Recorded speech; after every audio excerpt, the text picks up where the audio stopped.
Donc, bonjour, je m'appelle Sylvain Duval. Je ne suis pas médecin. C'est une première nouvelle qui veut dire que finalement, les patients peuvent aussi s'intéresser à un sujet, le travailler pendant plusieurs années et acquérir une expertise dans ce sujet-là. Moi, j'ai rencontré les livres de Michel Delorgeril en travaillant chez Thierry Socard pendant un mois. C'était pour mon BTS de diététique, donc le stage optionnel. Et donc, j'ai découvert les livres de Michel qui disaient l'inverse de mes cours du CNED. Et donc, j'ai commencé à travailler aussi en autodidacte. J'avais redoublé ma seconde aussi, toi. Et finalement, donc, on peut arriver en tant que citoyen à acquérir une expertise sur le cholestérol, mais il fallait, j'ai relu toutes les études, j'ai relu tous les livres de Michel, et c'est vrai qu'il faut lire l'anglais pour lire tout ça. Ensuite, j'ai produit des livres, donc je viens aujourd'hui en tant qu'auteur, j'ai deux livres à mon actif, et j'aimerais bien en faire un troisième sur la santé. Le premier, c'est le guide des aliments contre les idées reçues. Après, j'ai fait le guide des régimes contre les idées reçues, et le troisième, j'aimerais bien le faire sur le guide de la santé contre les idées reçues. Et donc mettre en avant dans ce troisième livre un petit peu mon expérience associative, puisque je suis rentré dans plusieurs associations. L'ADNC, où j'ai rencontré Séverine Sénéchal et Paul Schaeffer, qui une petite association qui a eu du mal à exister, parce qu'elle voulait faire la même chose que le Forum Indep, mais au niveau de l'agroalimentaire. Je suis rentré aussi au réseau Environnement Santé, mais c'est assez difficile de parler d'alimentation dans ce réseau-là. Peut-être que je n'étais pas assez motivé. J'appartiens maintenant à une association qui ne m'a pas mandaté pour venir, le Forum Indep, mais je vais quand même en parler parce que nous avons des écueils dans cette association que je vous conseille d'éviter. C'est pour ça que je viens pour vous en parler. Car au Forum Indep, en fait, nous avons été obligés de publier cette année un texte sur ce que nous sommes et ce que nous ne sommes pas. Alors le Forum Indep, pour vous dire, il y a aussi le docteur Philippe Nico là-bas au fond qui va intervenir cet après-midi, a été créé en 2004 pour justement faire en sorte que les décrets d'application sur ce qui était l'indépendance, le fait que les médecins devaient déclarer leur conflit d'intérêt, rentrent en application. On voit qu'en 2016, on en est encore très très loin, puisque la plupart du temps, quand un médecin parle dans un grand média ou dans la presse, c'est devenu ça commence à rentrer un peu. Maintenant, parfois il y a un lien pour aller lire ses conflits d'intérêts, mais ce n'est pas toujours systématique. Et donc le Forum Indep, c'est une association en fait qui est là pour la formation indépendante et l'information indépendante des patients, juste la prise en compte de leur intérêt à eux, de leur santé, quoi. Et donc au Forum Indep, nous attirons en fait tous les gens déçus de la médecine traditionnelle. Et donc tous les gens déçus de la médecine traditionnelle viennent au Forum Indep en disant moi je suis anti-médicament, moi je veux plus du tout prendre de molécules, je veux me soigner uniquement par l'acupuncture, l'homéopathie ou la biocosmo-énergie. Et donc l'un des écueils qui est dangereux, et c'est là où je voudrais vous attirer votre attention là-dessus, ça va être le choix des personnes avec qui vous allez vous associer. Parce que dans les livres de Michel, j'y ai trouvé beaucoup de rigueur scientifique, d'analyse pointue, des études avec le tableau qui fixait, etc., qui montrait tous les chiffres. Et on ne peut pas non plus, à partir d'une analyse aussi critique, après, s'associer avec des personnes qui vont vous dire « moi, je vends des pendules cosmo-énergétiques et je vais aussi rentrer dans votre association ». Donc, il y aura parfois des choix cruels à faire. Peut-être que vous devrez écarter certaines personnes qui sont gentilles, qui sont sympas, qui veulent aller dans le même sens que vous, contribuer, mais qui n'ont pas forcément leur place. Ce sera à vous de choisir cela. Nous, donc, au Forum Indep, on a choisi de faire un texte sur ce que nous sommes et nous ne sommes pas. Et nous ne sommes pas anti-médicaments.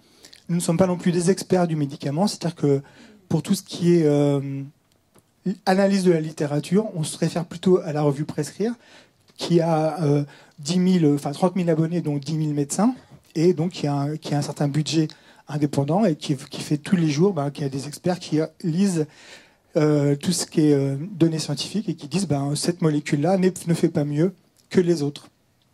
Je sais que Michel n'est pas toujours d'accord avec les positions de la revue Prescrire sur les statines, mais à part cet exemple-là, et peut-être que d'autres personnes pourraient dire moi je suis pas d'accord avec la revue Prescrire sur cette autre molécule ou sur cette autre molécule, mais sorti de ces 4 ou 5 molécules, on va dire que sur les milliers ou dizaines de milliers d'autres molécules qu'ils ont analysées depuis les années 70 ou 80, ils ont quand même fait un très bon travail d'expertise sur lequel notre association s'appuie, puisque nous ne sommes pas des experts, nous n'avons pas le budget qu'ils ont pour faire chaque mois travailler des gens et faire paraître nos revues qui analysent tous les médicaments.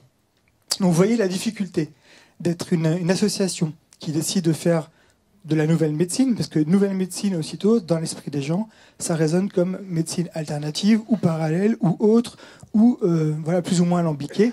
Et c'est là où il faut poser les jalons de qu'est-ce qu'on veut faire comme médecine, sur quoi on va se baser. Le fait que la médecine soit scientifique, Philippe Veil me disait dans le train que les médecins ne sont pas souvent des bons scientifiques, rarement, à cause de leur enseignement en fait. L'enseignement des médecins ne va pas vers l'acquisition d'un esprit critique, pas du tout, et vers une acquisition de base scientifique assez faible au final, au départ. C'est ce dont il se plaignait quand il était doyen. Indépendante, c'est très difficile d'être indépendant en médecine. Pourquoi ? Parce que les jeunes médecins sont dès leur plus jeune âge, dès le biberon en fait, associés avec des labos qui vont payer leur pot de départ, qui vont leur payer des voyages, qui vont leur faciliter la vie finalement et qui vont être leurs amis, financer leur thèse, pourquoi pas. Donc là, je voulais vous parler juste rapidement d'un petit livre qui a été fait par des étudiants en médecine, voilà, qui s'appelle La Troupe du Rire, parce qu'en fait, ça a été de la fusion de deux associations, La Troupe et Le Rire, RIRE. Et donc, en fait, ce que c'est que ce petit manuel, c'est un résumé d'un gros manuel de 180 pages qui avait été fait par l'OMS et qui avait été traduit en français par la HAS, la Haute Autorité de Santé. Mais 180 pages, ça faisait encore trop gros pour nous, même si c'était en français. Donc on a décidé d'en faire un tout petit livret qui peut tenir dans la poche de blouse des médecins. Et finalement, ils ont fait une campagne participative. Ils ont reçu 4 000 ou 5 000 euros pour l'éditer à plusieurs milliers d'exemplaires. Et maintenant, il va être publié dans différentes langues. Et puis, ils ont reçu le prix Prescrire 2015 pour ce travail-là. Et il y a eu pas mal de choses dans les médias. Si vous tapez la Troupe du Rire sur Google, vous verrez qu'il y a eu pas mal de magazines, d'émissions qui en ont parlé. Juste pour vous dire que voilà, quelques étudiants en médecine qui, au départ, vraiment, quand on se réunissait, c'était dans une petite salle de TD dans un hôpital. Et on a réussi finalement à faire ce petit manuel. Je pense que le plus important, ça a été d'être drôle. C'est-à-dire que ce manuel, quand on lit, il n'est pas austère. Il y a des courbes, il y a des choses. Il y a une courbe qui est assez marrante que je regardais tout à l'heure à la page 30. C'est les prescriptions des médicaments avant et après un congrès gratuit où un médecin est allé. Un congrès qui ne l'a absolument pas influencé et qui a pourtant multiplié. On voit la courbe prescription avant le congrès, prescription après le congrès. Il y a un pic énorme. Et les médecins vous disent, moi, je ne suis pas influencé. Là où je mettrais un petit bémol par rapport à ce qu'a dit Philippe Even, c'est qu'en plus, même les petits cadeaux, et ça a été montré par les études sociologiques, même les petits cadeaux qui sont présents sur la table, la réglette, le stylo, le petit poster qui a été donné gratuitement, qui en fait n'ont pas de prix, influencent en fait aussi fortement, mais cette fois les médecins dans leur quotidien, dans leurs études, dans leur formation. À condition qu'en amont, il y ait eu la prise de position des key opinion leaders, qui sont en amont. C'est là qu'il faut couper. Ils sont clés. C'est vrai que les key opinion leaders ont un rôle clé. Mais c'est pour vous dire, voilà, c'est un sujet complexe. Donc cette association, moi, je suis heureuse de la voir naître. Je lui souhaite tout le succès qu'il faut parce que peut-être que votre façon d'agir sera encore différente de prescrire, différente du format DEP.